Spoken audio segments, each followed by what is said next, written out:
Kasi pag nalungkot ako, sir, parang gusto ko na mamatay. Si Jeneline po ay isang maituturing na talagang haligi at ilaw ng tahanan. Kumbaga,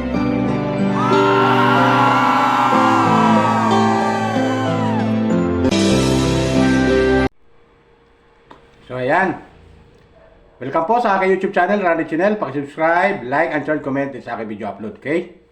Hayaan nyo muna pati kayo ng magandang umaga, magandang tanghali, magandang gabi sa inyo lahat. Sana po nasa mabuti kayong kalagayan at malayo sa karamdaman. Lalong-lalo na yung mga OFW natin dyan sa abroad.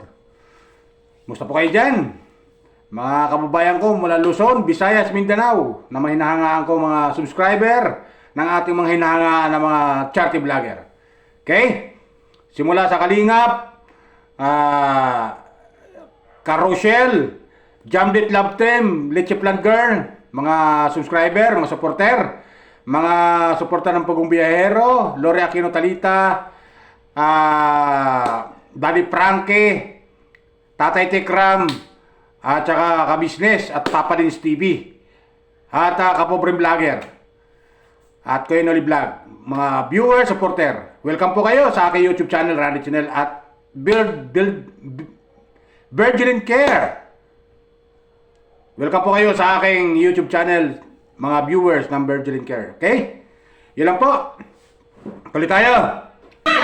Kasi meron akong napanood, yung part 2 na sinubaybayan ko, yung mag-iina yan na sa bundok, na ayon sa mga napanood kong sa nakaraang video upload nila ay 2 oras o 3 oras ang biyahe mula sa Kabias na papunta rin sa bahay ng mag-iina. Kasi yung mag-iina na yon na tinutulungan ni Virgin Care ay malayo yung bahay. At yung asawa nun ay nakakulong. Hindi natin alam kung anong naging kasalanan, kung ba't nakakulong. So hindi na kwento. Bago. Pero doon sa napanood ko, yung part 2, napanood ko, binalikan ni Virgin Care itong mag-iina, kapwa viewers. Binalikan niya at ayun, sa mga salita, tinulungan ni Virgin Care at ipinaabot yung tulong pagmamahal sa kanila na bigay ng isang sponsor na ayaw magpabanggit ng pangalan. Shoutout sa iyo, sponsor na ayaw magpabanggit ng pangalan from Cebu City. Sa lahat po, alam ko nasa abroad daw ito, OFW daw ito, na sponsor na nagbigay tulong pagmamahal sa mag-iina na ipinadaan kay Virgin Care. Shoutout sa iyo, Miss Ma'am Virgin Care. Shoutout sa iyo. So, doon sa video na yun na napanood ko, kapwa viewers, doon mo makikita na yung tatag ng isang ina sa kanyang mga anak na talagang nagsisikap siya para sa kanyang mga anak, hindi para sa kanyang sarili. Ayon nga sa kanya, sabi nga niya, gusto niya sumuko sa buhay, pero dahil sa mga anak niya, nagagawa niyang pagsikapan paano niya mabuhay. At tinutulungan naman siya ng mga bata. Andiyan yung kanyang pagkakaingin, kakaingin ba tawag doon, yung pagsasaka, yung kung ano lang may pwede binta na pagkakakitaan niya para lang mayroon sila pambili ng bigas o pagkain sa araw-araw para sa kanyang mga anak. So ganon yung buhay ng isang ina na nakakulong yung asawa. Mabuti nga ito si nanay na tinutulungan ng Virgin Care, hindi nagawang mag-asawa ng iba. Di ba? Hindi nagawang mag-asawa ng iba. Bagkos, pinukos niya yung sarili niya kung paano niya buhayin ang kanyang mga anak. So, doon natutuwa ang mga viewers, tayong mga viewers, sa ginagawa ng isang ina sa kanyang mga anak. Mahirap man ang buhay, wala man siyang asawa, pero masaya siya sa buhay niya. Di ba, kapwa viewers? Napakaganda ang halimbawa ng isang ina sa kanyang mga anak. Hindi siya sumusuko sa buhay.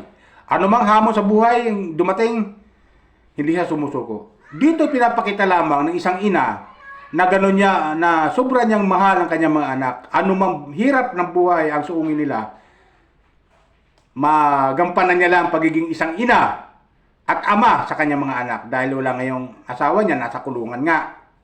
Di ba, Kapo Viewers? At yun, sa tulong at awa ng Diyos ay merong tao na binigyan ng magandang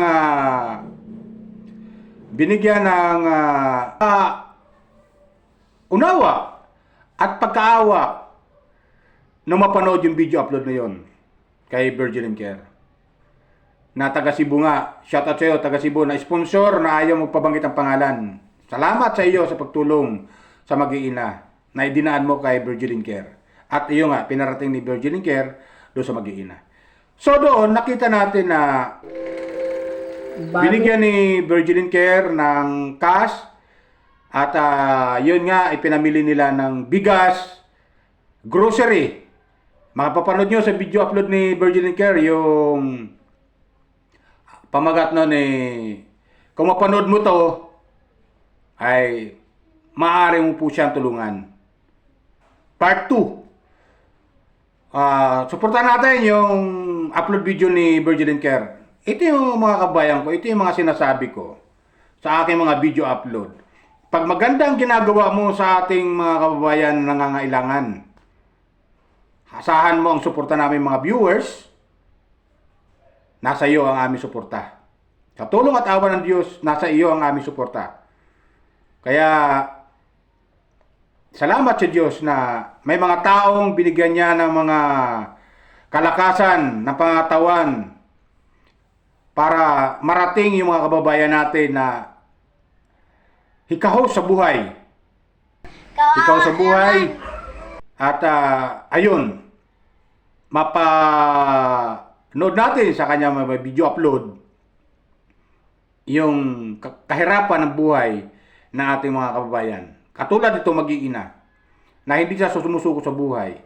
Ito ay halimbawa lamang sa isang magulang na may mga anak.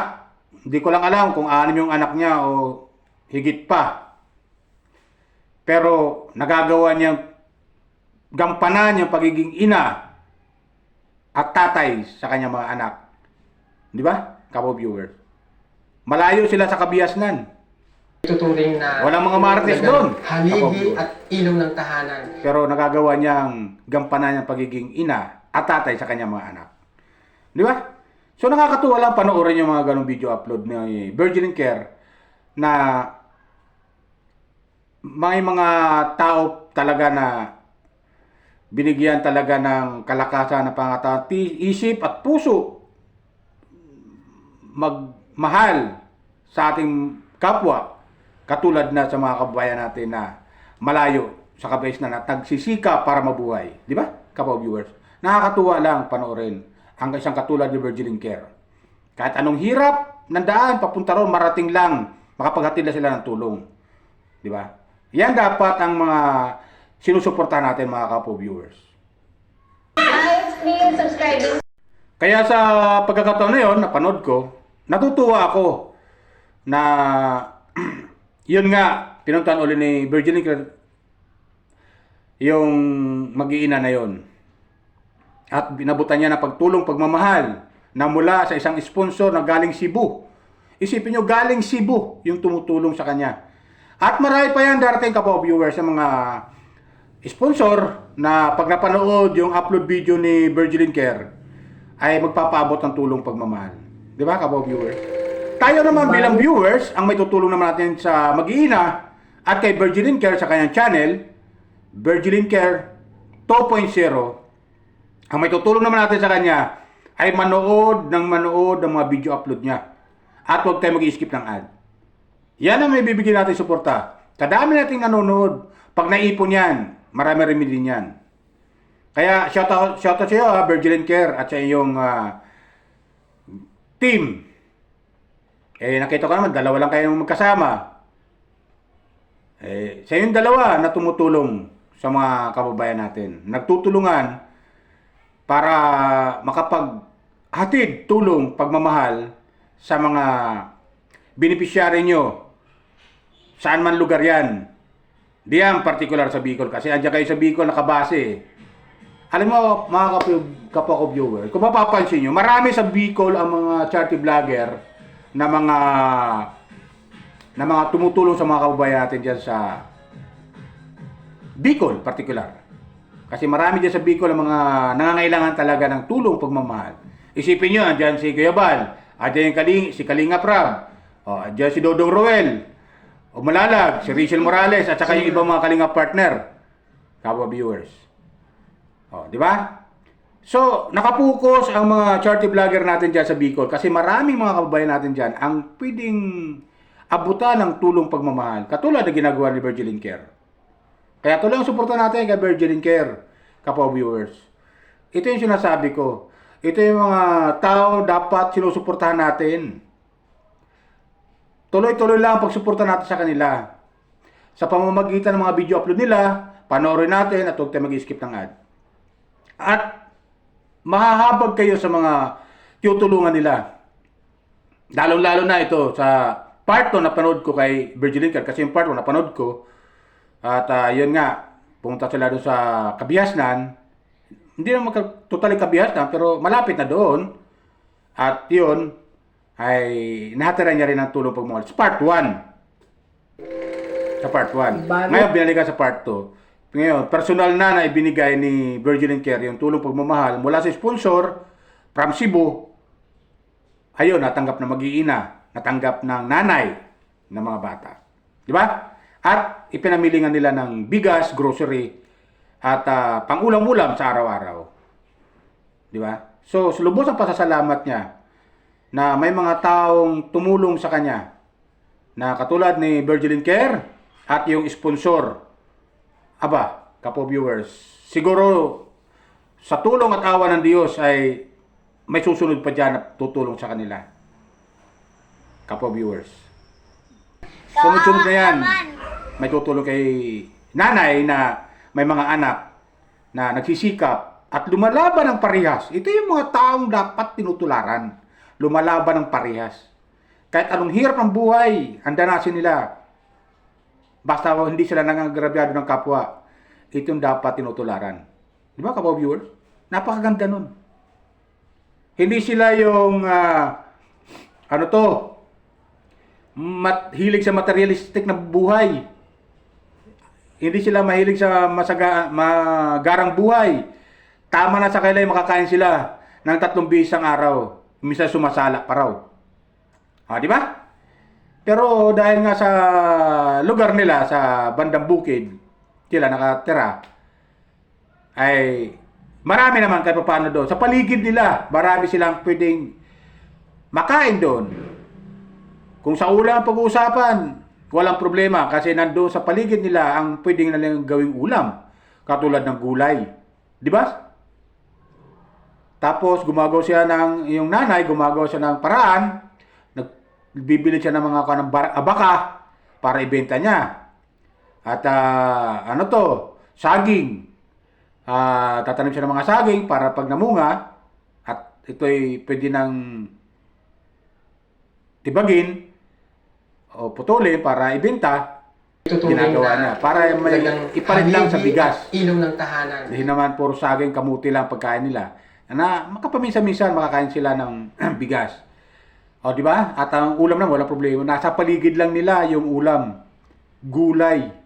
Gabi. Sari-sari mga gulay na doon. Na makikita natin na hindi naman niya binigkas ng nanay. Pero makikita na sa paligid, andoon yung mga gulay na pwedeng iulam ng kanilang pamilya. Di ba, kapwa viewers? Kaya, tuloy-tuloy lang tayo. Natutuwa lang ako na nabigyan ng part 2. Salamat sa iyo, Virgilin Care, sa part 2. Sa tuloy-tuloy mong pagtulong, sana marami pang tulong ang dumating sa mag-iina mula sa ating mga kababayan na kahit paano nakakaluwag-luwag sa buhay. Di ba? Maliit na bagay lang yan sa mga nagbibigay ng mga sponsor doon sa mag-ina.